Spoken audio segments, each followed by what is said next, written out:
Masuk ke bab persiapan tindakan primary PCI. Yang pertama, pemberian antiplatelet.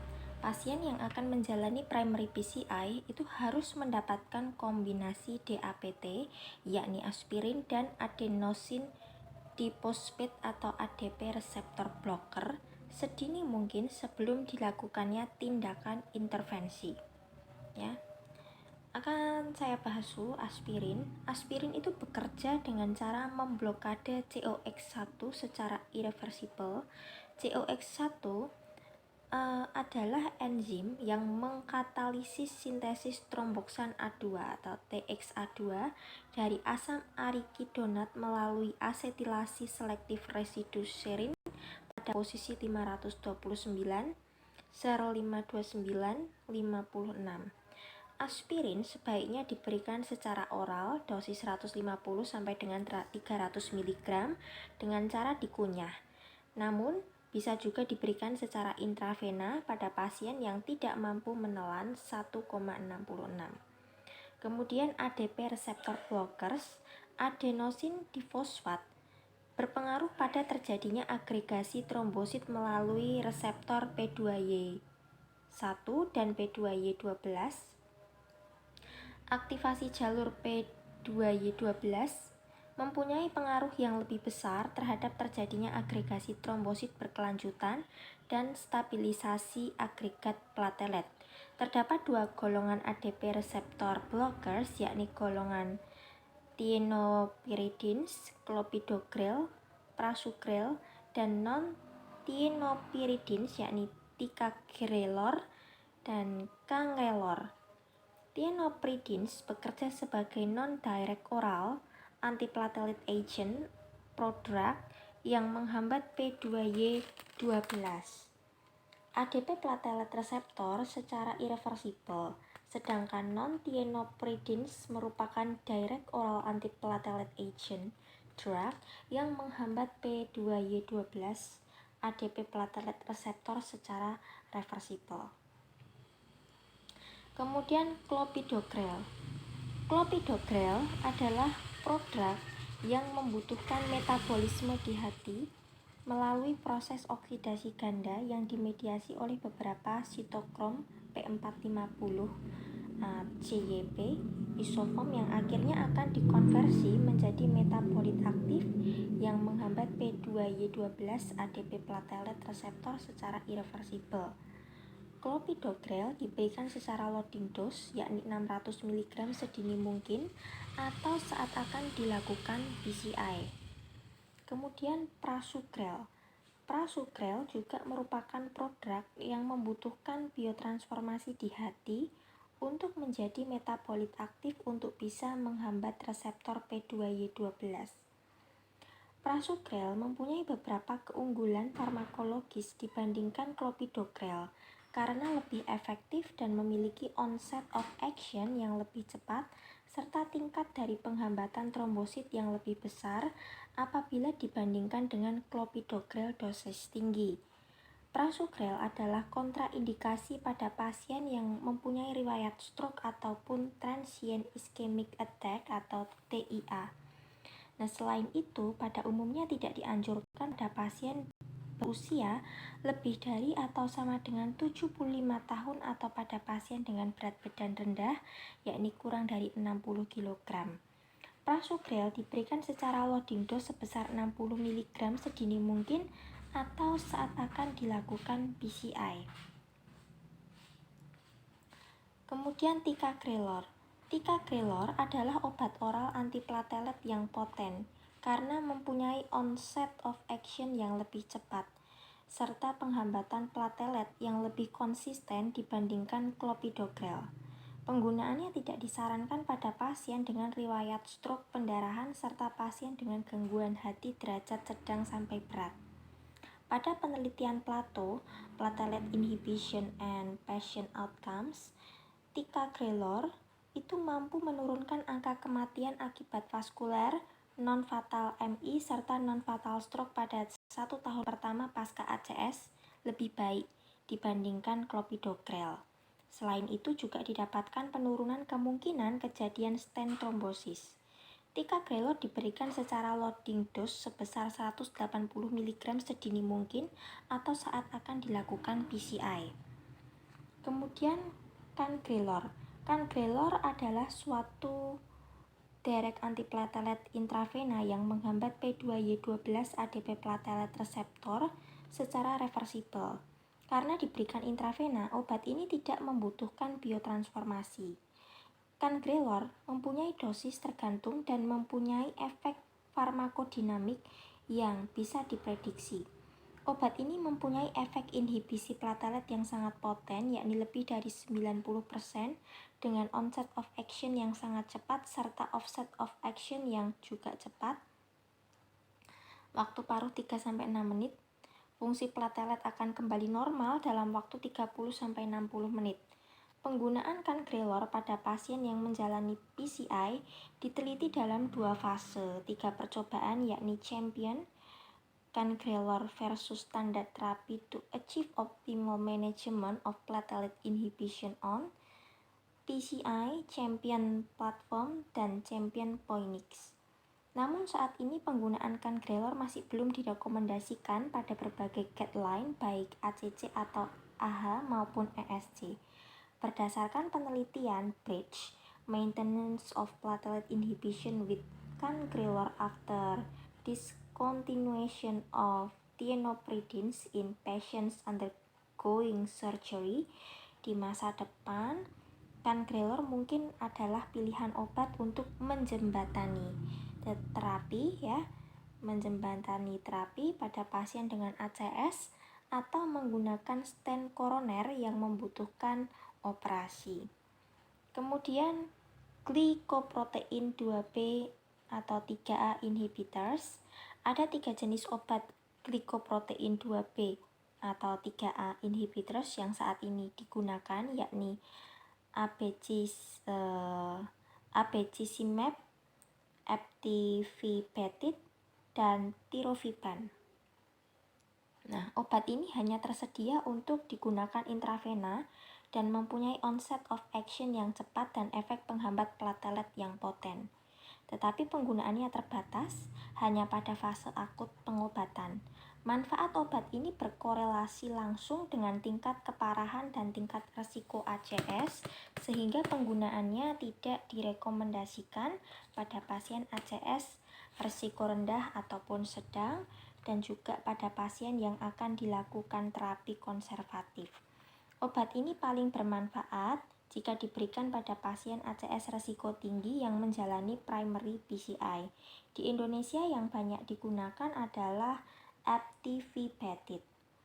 Glycoprotein 2B atau 3A inhibitors itu harus dipertimbangkan untuk terapi penyelamatan, bailout terapi, apabila pada angiografi koroner didapatkan bukti adanya trombus yang masif, aliran koroner yang terganggu, slow atau no reflow, atau jika ada komplikasi trombotik. Penggunaan rutin dari inhibitor GP2B atau 3A sebagai terapi tambahan pada primary PCI yang dilakukan dengan pemberian heparin mungkin dipertimbangkan pada pasien tanpa kontraindikasi. Selain itu, penggunaannya juga bisa dipertimbangkan pada pasien berisiko tinggi yang menjalani transfer untuk primary PCI.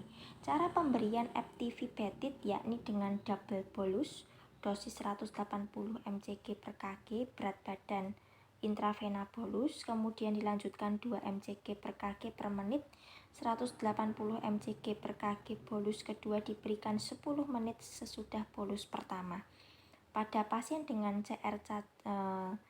CRCL kurang dari 50 mili per menit, dosis dikurangi sebesar 50% dan harus dihindari pada pasien hemodialisis.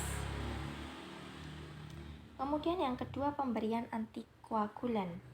Nah, pilihan antikoagulan yang digunakan untuk primary PCI itu antara lain adalah unfractionated heparin atau UFH, enoxaparin, dan bifalirudin. Pada suatu studi meta-analisis yang randomized menyatakan pada pasien yang menjalani primary PCI, pemberian UFH dengan GP2B atau 3A inhibitors dan LMWH dengan GP2B atau 3A inhibitors itu terbukti lebih bermanfaat dan mempunyai risiko terjadinya major adverse cardiovascular events atau MACE yang lebih rendah, sedangkan bivalirudin dikatakan paling aman digunakan karena memiliki risiko pendarahan yang paling rendah. Ya, unfractionated heparin atau UFH. Cara pemberian UFH itu jika akan diberikan dengan GP2B atau 3 inhibitor adalah dengan dosis 50-70 U per kg intravena bolus supaya bisa mencapai target ACT terapeutik yakni 200 sampai dengan 250 detik. Jika tidak direncanakan pemberian GP2B atau 3A inhibitor, dosis yang diberikan adalah 70-100 U per kg bolus supaya bisa mencapai target ACT terapeutik 250-300 detik. Apabila menggunakan hemotouch device dan 300-350 detik dengan hemochron device. Kemudian bivalirudin. Bivalirudin diberikan dengan dosis 0,75 mg per kilogram intravena bolus, kemudian dilanjutkan 1,75 mg per kilogram per jam intravena dengan ataupun tanpa pemberian UFH sebelumnya. Tambahan bolus sebesar 0,3 mg per kilogram bisa diberikan apabila perlu pada pasien dengan CRL kurang dari 30 ml per menit. Dosis infus dikurangi menjadi 1 mg per kilogram per jam. Bivalirudin lebih dipilih diberikan bersama dengan GP2B atau 3A inhibitor dibandingkan UFH pada pasien dengan risiko pendarahan yang tinggi. Kemudian enoxaparin. Enoxaparin 0,5 mg per kg intravena dilanjutkan dengan pemberian subkutan. Dianjurkan pada beberapa penelitian dan dikatakan lebih baik dibandingkan pemberian UFH saja. Ya, enoxaparin jika dibandingkan dengan UFH pada penelitian acute STEMI treat with primary angioplasty and intravenous enoxaparin or UFH to lower ischemic and bleeding events at short and long-term follow-up atau ATOLL dikatakan mampu menurunkan angka mortalitas, ACS yang berulang serta perlunya urgent revaskularisasi. Pemberian antikoagulan secara rutin post-primary PCI bukan merupakan indikasi pada STEMI. Pemberian antikoagulan post-primary PCI bisa dipertimbangkan pada pasien dengan indikasi tertentu, baik itu dosis penuh, contoh pada kasus atrial fibrilasi, katup mekanik, atau trombus di ventrikel kiri, ataupun dosis profilaksis untuk mencegah terjadinya tromboemboli vena pada pasien yang memerlukan tirah baring lama. Meskipun demikian, efektivitas dan keamanannya masih belum bisa dipastikan dengan jelas. Kemudian yang ketiga, pemberian terapi cairan. Insiden terjadinya kontras induced nephropathy atau CIN pada pasien yang menjalani primary PCI itu lebih tinggi dibandingkan PCI elektif. Nah, akan tetapi pada primary PCI tindakan pencegahan terjadinya CIN itu lebih sering diabaikan. CIN didefinisikan sebagai adanya peningkatan serum kreatinin sebesar 25% atau 0,5 mg per dl pada 3 hari pertama setelah diberikannya kontras media. Telah diketahui bahwa CIN itu berkaitan dengan meningkatnya mortalitas saat perawatan di rumah sakit, lama perawatan, serta biaya perawatan.